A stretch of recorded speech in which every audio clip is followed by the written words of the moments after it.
Hi, oh, I forgot to wave. Okay. You ready?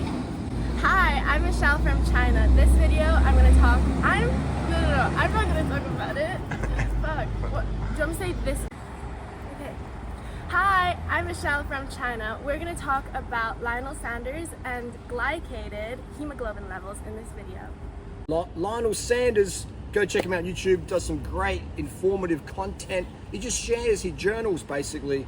And I think Lionel's going to be glad about over the years is when he retires from pro triathlon, he's got this massive journal, this public diary of the wins and the fails and the lessons and all sorts of things. There's no real fails in life, it's just lessons to learn, isn't it? So Lionel Sanders, go check him out.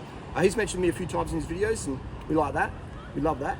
Lionel Sanders recently did a glycated hemoglobin test, the HA1C, which is a common test we do with diabetics. And this is a very short form video. I'll do a long deep dive into his video, point by point. This is one I just want to put it out there quickly. I've been working with diabetics since 1999, and I started that working in my local gym. But before that, I had some type 1 diabetic friends, okay? And they would teach me about insulin sensitivity, insulin resistance, insulin dosages, wrong one, or CGMs. I was talking about pin and trend there, but testing your blood sugars and little things, the readers there. And so I'd learn about how fat would blunt insulin sensitivity. And then I went vegan in 2001, and then so just everything carried over. But I would always get asked by diabetics, how do I control my blood sugars better?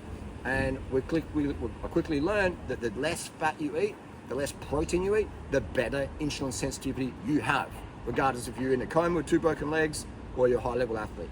Less fat, less protein consumed is increased insulin sensitivity. Protein and fat, they block insulin sensitivity. They increase insulin resistance. So the higher your carbohydrate intake, the lower your insulin resistance. The higher your fat and protein intake, the higher your insulin resistance. So to increase insulin sensitivity, more carbs, less fat, less protein. To increase insulin resistance, which we don't really want, unless you want to gain a lot of weight, increase fats and protein and decrease carbs. So Lionel Sanders, elevated hemoglobin A1C, what does it mean? It doesn't mean much. It's very, very common in super fit people to have an elevated A1C. It's a bit like heart rate, right? So a high heart rate, you know, if someone's wearing a heart rate monitor all day and they're running around, riding their bikes, swimming, etc., their heart rate's up. And so if we just see average 150 for the day, wow, that's a pretty high heart rate. Versus a sedentary person, 150 heart rate, we're concerned now. But the athlete, we're not concerned. So the athlete with a slightly elevated 5.9 hemoglobin A1C, glycated hemoglobin levels, that's not a concern. But in a sedentary person, we're like, you're probably eating too much fat and protein and your insulin resistance is too high. We've got to bring those numbers down, okay, so you got better glycemic control. So that's the reality. So Lionel is, I'm not sure if he's worried or not, but he doesn't need to be worried because it's almost guaranteed if you're a high-level athlete and you're training a lot, you know, like he is, your blood sugars are going to be higher, and so that will affect your hemoglobin A1C. But what really matters is glucose control. Your not so much your fasting sugars, they're important, but it's how you metabolize a meal of carbohydrate. This is why every single person who does the keto diet or cuts their carbs or sugar restricts, they all have type 2 diabetes of varying degree of insulin resistance. Because what happens is you have too much fat and protein, that's blocking insulin function, it's blocking insulin receptor sites. Okay, so you eat some glucose at your local doctor's, do an old glucose tolerance test, and you come back diabetic. And the doctor goes, well, you got to cut your sugars out, you know, but that doesn't do anything because you're still insulin resistant. It's like you got a sore rotator cuff. You're doing some overhead presses and you pop it, and you don't go to the gym, you don't do any overhead presses, the pain sort of goes away. Are you cured? No. But someone might say, oh, you're cured now, because you don't have any pain when you do it. But as soon as you go back to try to do overhead press, oh my God, the rotator cuff's popping, okay? As soon as you go back to eating carbohydrate, the blood sugars are going right up and staying up, okay? So you don't cure diabetes ever, type 2, with cutting sugars. You don't. You just treat the symptom. The symptom's high blood sugar, you know? So you decrease the fat and protein, you're good to go. Do some exercise, insulin sensitivity goes up.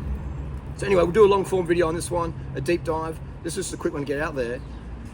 Anyone, people out there, everybody and anyone should do a deep dive on a guy called Harold Hemsworth. He's the guy who discovered type 1, type 2 diabetes. He's the guy who coined the phrase insulin sensitivity, insulin resistance. So if you go and see a doctor or endocrinologist and they don't know who Harold Hemsworth is, that's like going to a bike shop for bike advice and they don't know who Lance Armstrong is, all right? It's like going to a running store. Hey, I want to get some running shoes. And they don't know who, Eliud Kipchoge is, all right? They don't know anything about that. It's crazy. It's like, but that's the reality today. It's a huge industry, diabetes and insulin resistance. It makes so much money. But if you want to lose weight, then get your insulin sensitivity up, and then your fasting insulin will be right down. And if you look at me, my insulin is very, very low right now. And you can tell because of how lean I am, how lightweight I'm getting. So the more fat and protein you eat, the higher your insulin stays in your body and the more you can grow. That's why we see professional bodybuilders, boom, slim and pin insulin. Very dangerous, don't do it. But insulin is anabolic. It makes you grow. So if you want to lose weight, get your insulin down by pushing your fat and protein intake as low as possible. The less fat and less protein you eat, the less you're gonna weigh, okay? Now, if you're underweight, eat more fat, eat more protein, a bit of insulin resistance, that's good for you in that case. But otherwise, Lionel Sanders, slightly elevated hemoglobin A1C as an athlete, zero concern.